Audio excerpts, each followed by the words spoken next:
Early in the morning good morning. माँ मेरी video मैं बनावा परेशानी थी वे शरीका को तो मैं चाहना भी परेशानी थी वे।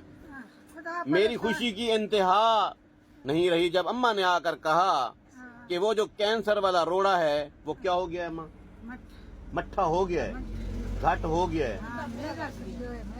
जेड़ा ते को आधियां में धाड़ियों ते वेनियां ते मर्दियां दे ते को चई वदन एंबुलेंस ते ओ गल कहनी हुन नहीं भूख लगदी होनी हुन भूख लगन पै गई है।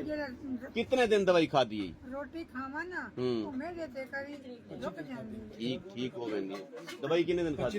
25 दिन दवाई खाई है। सखने डकार आंदे रहने सखा मैनू ये दस भी कितना फर्क पै गया है तेनू की लगदा है मेरी दवाई नाल?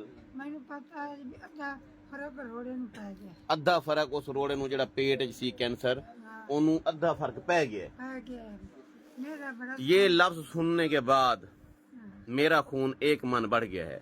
शरीकों तो सड़ो।